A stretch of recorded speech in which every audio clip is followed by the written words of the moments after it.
नमस्कार मित्रों, मेरा नाम मोहित सिंह कटोच है। मैं Tulsiram ji Gaikwad Patil college of engineering and technology Nagpur के सिविल इंजीनियरिंग विभाग में सहायक प्राध्यापक की पद पर कार्यरत हूं। आज हम जो विषय पढ़ने वाले हैं वो है इन्वायरमेंटल इंजीनियरिंग यानी कि पर्यावरण इंजीनियरिंग, और जो टॉपिक आज हमने चूज किया है वो है calculation of optimum dose of coagulant, यानी कि कोएगुलेंट की अनुकूलतम खुराक कैलकुलेट करना। अब सबसे पहले हमें डिफरेंस जानना पड़ेगा कि ऑप्टिमम और मैक्सिमम इन दोनों में डिफरेंस क्या है, इनमें क्या विभिन्नता है। मैक्सिमम का मतलब होता है अधिकतम, ज्यादा से ज्यादा। जितना ज्यादा हम इनपुट देंगे उतना ज्यादा हमारा आउटपुट बढ़ता है, इसको हम कहते हैं मैक्सिमम। और ऑप्टिमम का मीनिंग होता है कम से कम मात्रा में ज्यादा से ज्यादा आउटपुट लेना, यानी कि एक समय के बाद जैसे जैसे हम इनपुट बढ़ाएंगे आउटपुट बढ़ने की जगह या तो स्थिर रहेगा या कम होना शुरू हो जाता है, तो उसको कहते हैं ऑप्टिमम। मैक्सिमम में हम जैसे जैसे इनपुट बढ़ाते हैं आउटपुट बढ़ता जाता है।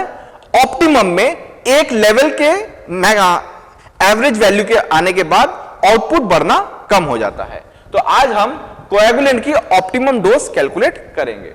तो कोएगुलेंट की ऑप्टिमम डोज कैलकुलेट करने के लिए हम एक एक्सपेरिमेंट परफॉर्म करते हैं जिसका नाम है जार टेस्ट एक्सपेरिमेंट। ये उसका अपैरेटस है। इस एक्सपेरिमेंट में कुछ अलग अलग चीजें हम यूज करते हैं। सबसे पहले तो होता है बीकर। इसमें हम लोग पानी का जो नमूना है जिसके लिए हमें कोएगुलेंट की डोज कैलकुलेट करनी है, उसमें हम पानी डालते हैं।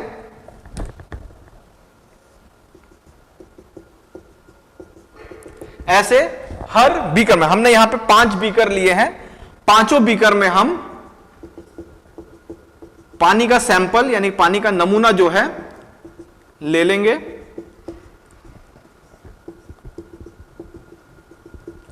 इसके बाद आप यहां देख सकते हैं हर बीकर के अंदर में एक पैडल दिया हुआ है।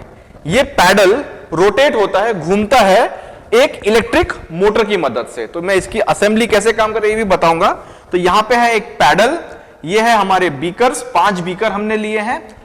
यहां पे है हमारी इलेक्ट्रिक मोटर जो इस पूरी असेंबली को चालू रखती है, इसको घुमाती है। यहां पे आप देख सकते हैं गियर्स, ये हमारे गियर्स हैं और ये है हमारा शाफ्ट। तो इलेक्ट्रिक मोटर जब चालू होती है वो इस शाफ्ट को घुमाती है।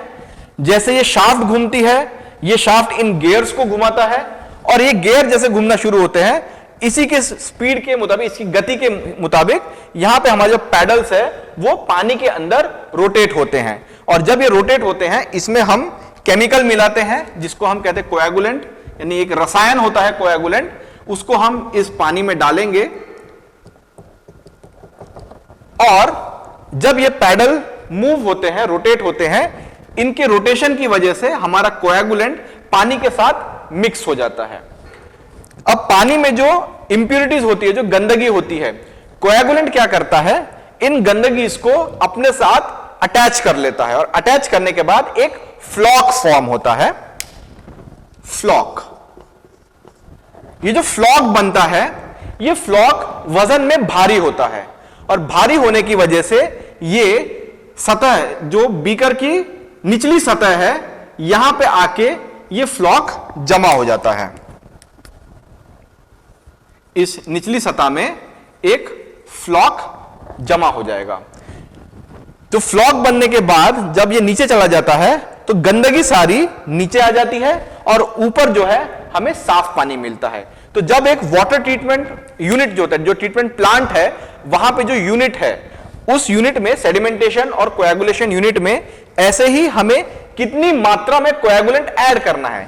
यहां पे तो हम इस बीकर में 1 लीटर के आसपास पानी की मात्रा लेते हैं।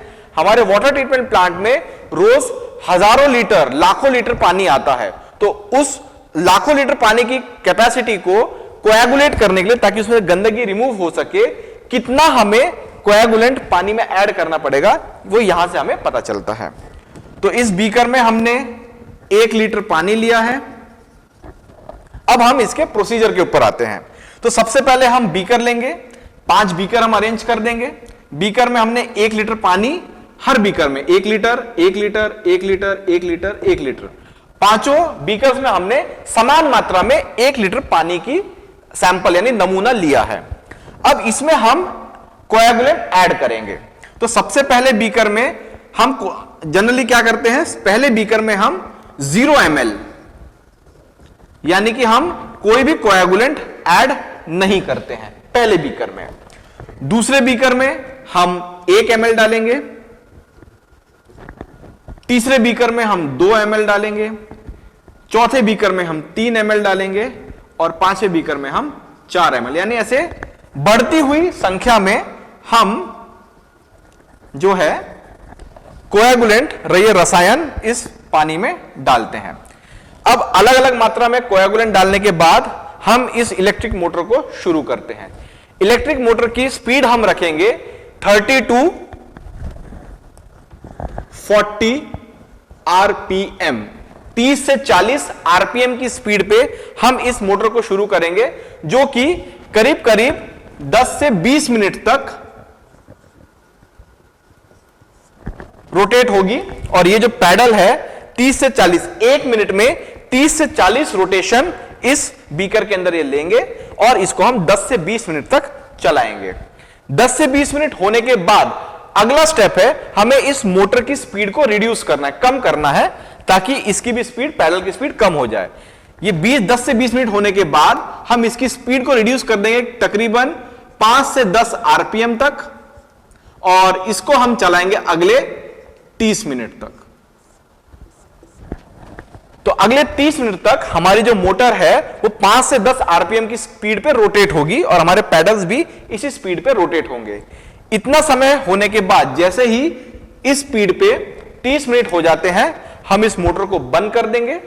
मोटर बंद होने के बाद जैसे ये पैडल रुक जाएंगे, जो अंदर मिक्सिंग हुई है, जो मिश्रण बना है कोएगुलेंट और पानी का, और उस मिश्रण के अंदर कोएगुलेंट ने जो गंदगी को अपने तरफ आकर्षित करके उसको चिपका लिया है और फ्लॉक फॉर्म किया है। इस फ्लॉक को हम नीचे बैठने का समय देंगे, 5 से 10 मिनट या 15 मिनट तक हम इसको छेड़ेंगे नहीं, हम इसको एज इट इज रहने देंगे, हम इसको डिस्टर्ब नहीं करेंगे। ये पानी जो है हिलना नहीं चाहिए, इसको हम स्थिर रहने देंगे। 10-15 मिनट तक स्थिर रहने के बाद हम ये चेक करेंगे, अब इसमें तो 0 ml था कोएगुलेंट, तो इसमें रोटेशन के बाद कुछ फॉर्म नीचे हुआ क्या, कुछ गंदगी नीचे आई क्या, हम वो देखेंगे क्योंकि इसमें 0 ml था। अब हम देखना शुरू करते हैं बीकर नंबर 2, 3, 4 और 5, इन चारों बीकर में से किस बीकर में सबसे अच्छी क्वालिटी का फ्लॉक नीचे जमा हुआ है। तो हो सकता है यहां पे कुछ इस तरीके से हुआ हो, यहां पे ऐसा होगा, फिर यहां पे और यहां पे। तो आप देख सकते हैं यहां पे 0 है, नो फ्लॉक, यहां पे कुछ फ्लॉक बना है पर थोड़ी सी क्वांटिटी में बड़ा है, यहां पे भी आपका फ्लॉक बना है पर काफी अच्छा। फ्लॉक किस तरीके का होना चाहिए, वो टूटना नहीं चाहिए, एक बार बनने के बाद कुछ समय बाद वो टूटना नहीं चाहिए, बिखरना नहीं चाहिए, फ्लॉक एक अच्छे तरीके से ठोस इसमें बन जाना चाहिए। फिर तीसरा, यहां पे आप देखते हैं 3 ml और यहां पे 4 ml। तो हम ऑब्जर्व कर सकते हैं कि बीकर नंबर 3 जिसमें हमने 2 ml कोएगुलेंट रसायन ऐड किया था, वहां पे सबसे अच्छा फ्लॉक बना है। तो हम ये कैलकुलेट कर लेते हैं कि 1 लीटर पानी के लिए, 1 लीटर पानी के लिए हमें 2 ml ये कोएगुलेंट की मात्रा लगेगी। तो ये हमने एक कोएगुलेंट की ऑप्टिमम डोज कैलकुलेट कर ली है, क्योंकि हम जैसे ही 2 ml के बाद 3 ml डालते हैं तो यहां पे भी फ्लॉक बन रहा है, पर फ्लॉक उतना अच्छा नहीं बन रहा है। यानी कि जैसे जैसे हम 3 के बाद 4 ml भी डालेंगे तो भी फ्लॉक उतना अच्छा नहीं बन रहा जितना बीकर नंबर 3 में बना था। तो इसका मतलब यह है कि 2 ml is the optimum dose of coagulant. ये मैक्सिमम है, इसके बाद भी बनते हैं, पर 2 ml कोएगुलेंट डालने के बाद अगर आप इसकी मात्रा और बढ़ाएंगे, 3 ml करेंगे, 3.5 ml, 4 ml, 5 ml इसकी मात्रा करेंगे, तो भी आपको जो है फ्लॉक की जो क्वालिटी है वो उतनी अच्छी नहीं मिलेगी। तो 2 ml is our optimum dose of coagulant. इसके साथ हम जो ये वैल्यू है 2 ml, इसको हम फिर क्या करते हैं, कोरिलेट करते हैं। जैसे 1 लीटर पानी में 2 ml कोएगुलेंट लगेगा, तो अगर हमारे पास एक दिन में 1 लाख लीटर पानी आ रहा है तो फिर हम इसको 2 ml को मल्टीप्लाई करेंगे 1 लाख लीटर से, और जो आपको आंकड़ा मिलेगा that will be the optimum dose of coagulant to create the floc. जो अच्छी क्वालिटी का फ्लॉग बनाना है उसके लिए उतनी क्वांटिटी हमें लगेगी। इसके साथ आज हम यहीं पे रुकते हैं। This was about optimum dose of coagulant, coagulant की अनुकूलतम खुराक। धन्यवाद।